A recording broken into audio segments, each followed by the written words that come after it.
ಬಾಬಾ ಸಾಹೇಬ್ ಅಂಬೇಡ್ಕರ್ ಒಂದು 14ನೇ ತಾರೀಕಿಗೆ ಸಾಮೂಹಿಕವಾಗಿ ನಾವು ಮಾಡಿದ್ದೀವಿ. ಇವತ್ತಂತ ಬಾಬಾ ಸಾಹೇಬ್ ಅಂಬೇಡ್ಕರ್ ಅವರ ಜಯಂತ್ಯೋತ್ಸವವನ್ನ ಬಸವಣ್ಣವರ ಜಯಂತ್ಯೋತ್ಸವ ದಿನವೇ ಮಾಡುವಂತದ್ದು ಬಹಳ ಹೆಮ್ಮೆಯ ಸಂಗತಿ ಅಂತ ಈ ಸಂದರ್ಭದಲ್ಲಿ ನಾನು ಹೇಳಿಕ್ಕೆ ಇಷ್ಟಪಡ್ತೀನಿ. ಅದ್ರ ಜೊತೆಗೆ ಶಿವಾಜಿ ಮಹಾರಾಜರು ಈ ದೇಶ ಕಂಡಿರ್ತಕ್ಕಂಥ ಮಹಾನ್ ಪರಾಕ್ರಮಿ, ವೈರಿಗಳ ಎದೆ ನಡಗಿಸುವಂತ ಒಬ್ಬ ಮಹಾನ್ ನಾಯಕ. ಅವರು ಬಹುತೇಕ ಬಹಳ ಜನರಿಗೆ ಇತಿಹಾಸ ಗೊತ್ತಿಲ್ಲ. ಶಿವಾಜಿ ಮಹಾರಾಜರಂದ್ರೆ ಬಹಳ ದೊಡ್ಡ ಜಾತಿಯವರಲ್ಲ ಅವರು. ಶಿವಾಜಿ ಮಹಾರಾಜರು ಕೂಡ ಈ ದೇಶದ ಅಸ್ಪೃಶ್ಯ ಜನಾಂಗದವರು. ನಿಮ್ಗೆ ಗೊತ್ತಿರ್ಲಿ, ಶಿವಾಜಿ ಮಹಾರಾಜರಿಗೆ ಪಟ್ಟಾಭಿಷೇಕ ಮಾಡಬೇಕಂದ್ರ ಕಾಕಾ ಭಟ್ ಅಂತಕ್ಕಂಥ ಒಬ್ಬ ಬ್ರಾಹ್ಮಣ ತನ್ನ ಎಡಗಾಲಿನ ಕಿರುಬೆರಳಿನಿಂದ ಅವರಿಗೆ ಅಪಮಾನ ಮಾಡುವ ಮೂಲಕ ಪಟ್ಟಾಭಿಷೇಕವನ್ನ ಮಾಡ್ತಾರೆ ದೇಶದಲ್ಲಿ. ಯಾಕಂತ ಕೇಳಿದ್ರೆ ಶಿವಾಜಿ ನೀನು ಕ್ಷತ್ರಿಯನಲ್ಲ, ನೀನು ಶೂದ್ರ ಅಂತ ಹೇಳ್ತಾನೆ. ಇವತ್ತು ಇತಿಹಾಸವನ್ನ ತಿರುಚಿ ಮಾತನ್ನ ಏನಪ್ಪಾ ಅಂದ್ರ ಜನರಿಗೆ ಹೇಳಲಾಗ್ತಾ ಇದೆ.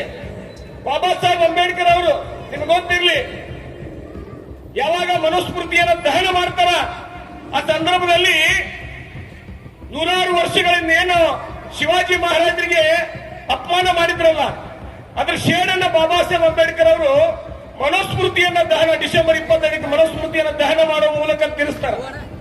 ಅವತ್ತು ಪತ್ರಕರ್ತರು ಕೇಳ್ತಾರ, ಬಾಬಾ ಸಾಹೇಬ್ರೆ ನೀವು ಮಹಾತ್ನಲ್ಲಿ ಯಾಕಪ್ಪ ನೀವು ಈ ಮನುಸ್ಮೃತಿಯನ್ನ ದಹನ ಮಾಡಿದ್ರಿ ಅಂದ್ರ, ಅವಾಗ ಬಾಬಾ ಸಾಹೇಬ್ರು ಹೇಳ್ತಾರ, ಇದೇ ಮನುಸ್ಮೃತಿ ಆಧಾರದ ಮೇಲೆ ನನ್ನ ದೇಶದ ಹೆಣ್ಣು ಮಕ್ಕಳನ್ನ ಕೀಳರಿಮೆಯಿಂದ ನೋಡಲಾಗ್ತಾ ಇದೆ.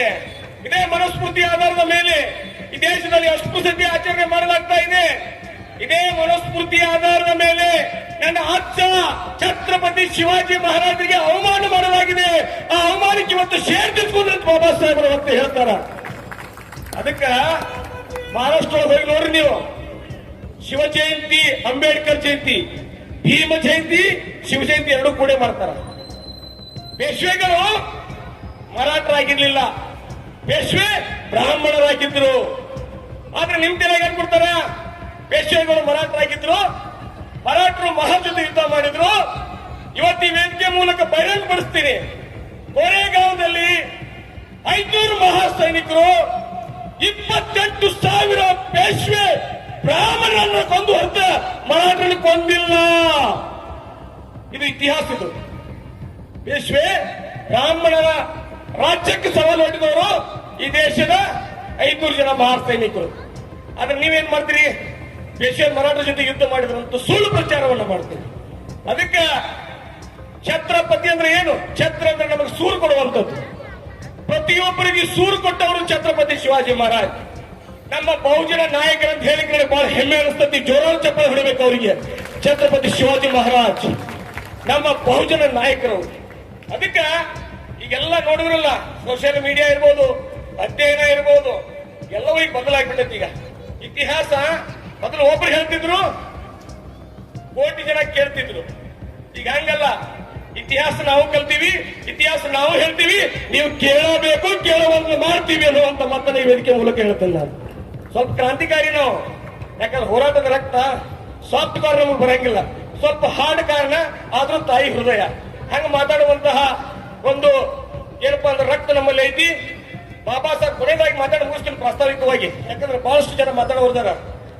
ಎಷ್ಟು ಚಂದ ನೋಡ್ರಿ, ಯಾವಾಗ ಬಾಬಾ ಸಾಹೇಬ್ ಅಂಬೇಡ್ಕರ್ ಅವರು ಹಿಂದೂ ಕೊಡ್ಬಿಲ್ ತರ್ತಾರ. ಏನದು ಹಿಂದೂ ಕೊಡ್ಬಿಲ್ ಅಂದ್ರ? ನಮ್ಮ ಯಾವ ಹೆಣ್ಣು ಮಕ್ಕಳಿಗೆ ಗೊತ್ತಿಲ್ಲ ಹಿಂದೂ ಕೊಡ್ಬಿಲ್ ಅಂದ್ರೆ ಏನಂತೇಳಿ. ಈ ದೇಶದೊಳಗಡೆ ಮಹಿಳೆಯರು ಮಕ್ಕಳ ಹಿಡಿಬೇಕು, ನೀವು ಮಕ್ಕಳ ಹಿಡಿಬೇಕು, ರೊಟ್ಟಿ ಮಾಡ್ಬೇಕು, ಒಣಗಿ ಮಾಡ್ಬೇಕು, ಮನಿ ಕಸ ಹೊಡಬೇಕು, ಬಟ್ಟೆ ಬರೆ ತೊಳಿಬೇಕು, ಮನಿ ಒಳಗಡೆ ಇರ್ಬೇಕು. ನೀವು ನಿಮ್ಗೆ ಶಿಕ್ಷಣ ಇರ್ಲಿಲ್ಲ, ನೀವು ರಾಜಕಾರಣ ಮಾಡೋಂಗಿರ್ಲಿಲ್ಲ, ನೀವು ಉದ್ಯಮಿಗಳಾಗಂಗಿರ್ಲಿಲ್ಲ, ನಿಮ್ ಟೀಚರ್ ಹೋಗುತ್ತಿಲ್ಲ, ಟೀಚರ್ಗಳಾಗಂಗಿರ್ಲಿಲ್ಲ, ಯಾವ ನೌಕರಿ ಮಾಡ್ತೀರಿ, ಯಾವ ನೌಕರಿಗಳಿರ್ಲಿಲ್ಲ ನಿಮಗೆ. ಬಾಬಾ ಸಾಹೇಬ್ರು ಹೇಳ್ತಾರ, ನಾನು ಹಿಂದೂ ಕೊಡುವಿನ ಕೊಡುವ ಮೂಲಕ ಪುರುಷ ಪ್ರಧಾನ ರಾಷ್ಟ್ರದಲ್ಲಿ ಪುರುಷರ ಸಮಾನವಾಗಿ ಮಹಿಳೆ ಮ್ಯಾಲ ಬರ್ಬೇಕಂತೇಳಿ ಬಾಬಾ ಸಾಹೇಬರು ಸರ್ಕಾರಕ್ಕೆ ವರದಿ ಕೊಡ್ತಾರೆ. ಸರ್ಕಾರ ಅವತ್ತು ತಿರಸ್ಕಾರ ಮಾಡ್ತೈತಿ. ಏನ್ರಿ ಅಂಬೇಡ್ಕರ್, ಇಷ್ಟು ದಿನ ಹೆಣ್ಣು ಮಗಳು ನಮ್ಮ ಗುಲಾಮರಾಗಿದ್ರು, ಇವತ್ತು ಆ ಹೆಣ್ಣು ಮಗಳು ನಮ್ಮ ಸರಿ ಸಮಾನವಾಗಿ ನಿಲ್ಸಾಕತ್ತೀರಿ ನೀವು ಅಂತ ಹೇಳಿ. ಇದೇ ಮುಂಬೈನ ಶಿವಾಜಿ ಪಾರ್ಕ್ ನಲ್ಲಿ ಲಕ್ಷಾಂತರ ಜನ ಬಾಬಾ ಸಾಹೇಬ್ ಅಂಬೇಡ್ಕರ್ ವಿರುದ್ಧ ಹೋರಾಟ ಮಾಡ್ತಾರೆ, ಹಿಂದೂ ಕೊಡ್ಬಿಲ್ ಜಾರಿ ಆಗ್ಬಾರ್ದು ಅಂತೇಳಿ. ಅವಾಗ ಬಾಬಾ ಸಾಹೇಬರು, ನೋಡಪ್ಪ, ನಾ ದೇಶ ವಿದೇಶದಾಗ ಕಲ್ತು ಬಂದಿನಿ, 32 ಡಿಗ್ರಿ ಬಾಬಾ ಸಾಹೇಬ್ರು 32 ಡಿಗ್ರಿ ಡಾಕ್ಟರ್ ಆಫ್ ಸೈನ್ಸ್ ಮಾಡಬೇಕಾದ್ರೆ 8 ವರ್ಷ ಬೇಕು. ಅಂತ ಡಿಗ್ರಿಯನ್ನ 2 ವರ್ಷ 6 ತಿಂಗಳಲ್ಲಿ ಮಾಡಿದ್ರು. ಒಂದು ಇತಿಹಾಸ ಅಂತ ನಿಮಗ, ಭಾರತ ದೇಶದಲ್ಲಿ ಡಾಕ್ಟರ್ ಆಫ್ ಸೈನ್ಸ್ ಇವತ್ತಿಗೂ ಮಾಡಿದವರು ಯಾರು ಅಂದ್ರೆ ಇಬ್ಬರ ವ್ಯಕ್ತಿಗಳು. ಒಬ್ಬರು ಡಾಕ್ಟರ್ ಬಾಬಾ ಸಾಹೇಬ್ ಅಂಬೇಡ್ಕರ್ ಅವರು, ಇನ್ನೊಬ್ಬರು KR ನಾರಾಯಣ ಅವರು.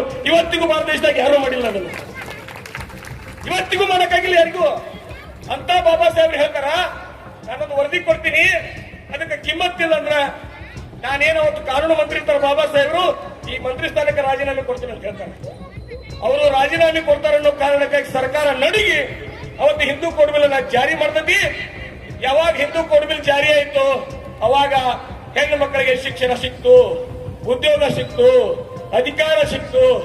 MLA, MP, ಉದ್ಯಮಿ, IAS, IPS, IRS, ದೇಶ ವಿದೇಶಗಳಲ್ಲಿ ನೀವೇನಾದ್ರೂ ಹೆಣ್ಮಕ್ಳು ಇವತ್ತು ಮುಂದುವರೆದ್ರಿ ಅಂದ್ರ ಅದಕ್ಕೆ ನಮ್ಮಪ್ಪ ಡಾಕ್ಟರ್ ಬಾಬಾ ಸಾಹೇಬ್ ಅಂಬೇಡ್ಕರ್ ಕಾರಣ ಅನ್ನುವಂತ ಮಾತನ್ನು ಹೇಳ್ತೀನಿ. ದಲಿತರಷ್ಟೇ ಅಲ್ಲ, ಕೇಸ್ ಹಾಕ್ತಿರೋದು ಅಲ್ಲಿ ಕೋರ್ಟ್ನಾಗ ಹೋಗಿ ನಮ್ಮ ಅಪ್ಪನ ಆಸ್ತಿ ಒಳಗೆ ಹೆಣ್ಣು ಮಕ್ಕಳಿಗೆ ಹಕ್ಕು, ನನಗೂ ಅಷ್ಟು ಹಕ್ಕಂತೇಳಿ ಆ ಹಕ್ಕು ಕೊಟ್ಟರು ನಮ್ಮಪ್ಪ ಡಾಕ್ಟರ್ ಬಾಬಾ ಸಾಹೇಬ್ ಅಂಬೇಡ್ಕರ್. ಮೇಲ್ವರ್ಗದವರಿಗೆ, ಮೇಲ್ವರ್ಗದ ಎಲ್ಲ ಜನರಿಗೆ, ಮೇಲ್ವರ್ಗದ ಎಲ್ಲ ಹೆಣ್ಣು ಮಕ್ಕಳಿಗೆ. ಆದ್ರೆ ದುರಾದೃಷ್ಟ ಏನಂದ್ರ ಯಾರು ಬಾಬಾ ಸಾಹೇಬ್ ಹೆಸರು ತಗೊಳಂಗಿಲ್ಲ. ನೌಕರಿ ಆಗ್ತಂದ್ರೆ ದೇವರ ಪುಣ್ಯದಿಂದ ನೌಕರಿ ಆದ್ರಿ ಅಂತ. ನಿಮ್ಮ ದೇವರುಗಳಿಗೂ ರಕ್ಷಣೆ ಕೊಟ್ಟವ ಬಾಬಾ ಸಾಹೇಬ್ ಅಂಬೇಡ್ಕರ್ ಕಾನೂನೊಳಗೆ ನಮ್ಮಪ್ಪ ಅನ್ನುವಂತ ಮಾತನ್ನ ಪ್ರತಿಯೊಬ್ಬರು ಅರ್ಥ ಮಾಡ್ಕೋಬೇಕು. ಬಾಬಾ ಸಾಹೇಬರ ಐಡಿಯಾಲಜಿ ಮೇಗ ಈ ದೇಶ ನಡೆದಿದ್ದಾಗಿದ್ರ ಇವತ್ತು ಜಗತ್ತಿಗೆ ನಂಬರ್ 1 ಆಗ್ತಾ ಇದ್ದೀವಿ. ಆದ್ರ ಕೋಮುವಾದಿಗಳ ಕೈಯಲ್ಲಿ, ಜಗಲಬಾಜಿಗಳ ಕೈಯಲ್ಲಿ, ಮೋಸಗಾರರ ಕೈಯಲ್ಲಿ ದೇಶ ಸಿಕ್ಕು ಇವತ್ತು ನಡಾಡ್ತಾ ಇದೆ. ಜಾತಿ ನಡುವೆ ವೈಷಮ್ಯ, ಧರ್ಮಗಳ ನಡುವೆ ವೈಷಮ್ಯ, ಬಹುತ್ವದ ಭಾರತ, ಅಖಂಡತೆಯ ಭಾರತ, ಸೌಹಾರ್ದತೆಯ ಭಾರತ ಹೋಗಿ ಇವತ್ತು ಕೋಮು ದೇಶಕ್ಕೆ ಕಾರಣ ಆಗ್ತಾ ಇದೆ. ಅಂಬೇಡ್ಕರ್ ಅವರನ್ನ ಕೇವಲ ರಾಜಕೀಯ ಪರಿಭಾಷೆಗಾಗಿ ಬಳಸ್ಕೊತಾ ಇದ್ದಾರೆ. ಆದ್ರೆ ಈ ವೇದಿಕೆ ಮುಖಾಂತರ ನಾನು ಹೇಳ್ತೀನಿ, ಅಂಬೇಡ್ಕರ್ ಭಾಷಣದ ವಸ್ತುವಲ್ಲ, ಅಂಬೇಡ್ಕರ್ ಅವರು ಕೇವಲ ಬಾಯಿಲೆ ಮಾತಾಡುವಂತ ವಸ್ತುವಲ್ಲ. ನೀವೇನಾದ್ರೂ ನಿಮ್ಮ ಮಕ್ಕಳಿಗೆ ನೀವು ಸ್ವತಃ ಅಂಬೇಡ್ಕರ್ ಅವರು ಅಧ್ಯಯನ ಮಾಡಿದ್ರೆ ಯಾವ IASಗೂ ನೀವು ಕಡಿಮೆ ಆಗುದಿಲ್ಲ ಅನ್ನುವಂತ ಮಾತನ್ನ ಈ ವೇದಿಕೆ ಮೂಲಕ ಹೇಳ್ತೀನಿ. ಅದಕ್ಕೆ ಉದಾಹರಣೆ ನಾನೇ. ಹಾಗಾಗಿ ಎಲ್ಲಾ ದಲಿತ ಸಮಾಜಗಳು ಒಂದಾಗಬೇಕಾಗೈತಿ, ಅಸ್ಪೃಶ್ಯ ಸಮಾಜಗಳು ಒಂದಾಗಬೇಕಾಗೈತಿ. ಒಡೆದು ಛಿದ್ರವಾಗಿರುವ ಭಾರತ ಶಕ್ತಿಶಾಲಿ ಬಲಿಷ್ಠ ಭಾರತ ಆಗಬೇಕಾಗೈತಿ. ಭಾಷಣದಾಗ ಬಲಿಷ್ಠ ಭಾರತ, ಭಾಷಣದಾಗ ವಿಶ್ವಗುರು ಭಾರತ ನಡೆಯಂಗಿಲ್ಲ. ಪ್ರಾಕ್ಟಿಕಲ್ದಾಗ ವಿಶ್ವಗುರು ಆಗಬೇಕು, ಪ್ರಾಕ್ಟಿಕಲ್ದಾಗ ನಂಬರ್ 1 ಆಗಬೇಕು. ಪ್ರಾಕ್ಟಿಕಲ್ದಾಗ ಆಗಬೇಕಾದ್ರೆ ಏನಾಗಬೇಕು? ದೇಶ ಪ್ರೇಮ ಕಲ್ಲು ಗುಡ್ಡ ಮಣ್ಣ ಇಂಡಸ್ಟ್ರಿ ಒಳಗಲ್ಲ. ದೇಶ ಪ್ರೇಮ ಅಂದ್ರ ದೇಶದ ಜನರಿಗೆ ಸಮಾನತೆ ಸಿಗಬೇಕು, ದೇಶದ ಜನರು ಗೌರವಯುತವಾಗಿರ್ಬೇಕು, ದೇಶದ ಜನರಿಗೆ ಪೂರ್ಣ ಪ್ರಮಾಣದ ಶಿಕ್ಷಣ ಸಿಗಬೇಕು, ದೇಶದ ಜನರಿಗೆ ಪೂರ್ಣ ಪ್ರಮಾಣದ ಉದ್ಯೋಗ ಸಿಗಬೇಕು. ಅವಾಗ ತಾನೇ ದೇಶ ಮುಂದುವರಿಯಕ್ಕೆ ಸಾಧ್ಯ. ಯಾವುದೋ ಒಂದು ಧರ್ಮದ ಹೆಸರು, ಯಾವುದೋ ಒಂದು ಗುಡ್ಡ ಗಾಡಿನ ಹೆಸರು, ಯಾವುದೋ ಒಂದು ಆಡಂಬರ ರೀತಿ ಮಾಡಿದ್ರ ಖಂಡಿತವಾಗಲೂ ದೇಶ ಉದ್ಧಾರ ಆಗ್ಲಿಕ್ಕೆ ಸಾಧ್ಯ ಇಲ್ಲ. ಇನ್ನೂ ನಾ ಬಾಕಿ ಮಾತಾಡ್ತೀನಿ, ಪ್ರಸ್ತಾವಿಕ ಇಷ್ಟ ಮಾತಾಡೋಣ. ಇನ್ನು ನಂದು ಬಿಟ್ರ ಹೋಗುದ ಟ್ರೈನ್, ಇದು ಬುಲೆಟ್ ಟ್ರೈನ್ ಇದೆ, ಹೋಗಿ ಹೋಗತಿ.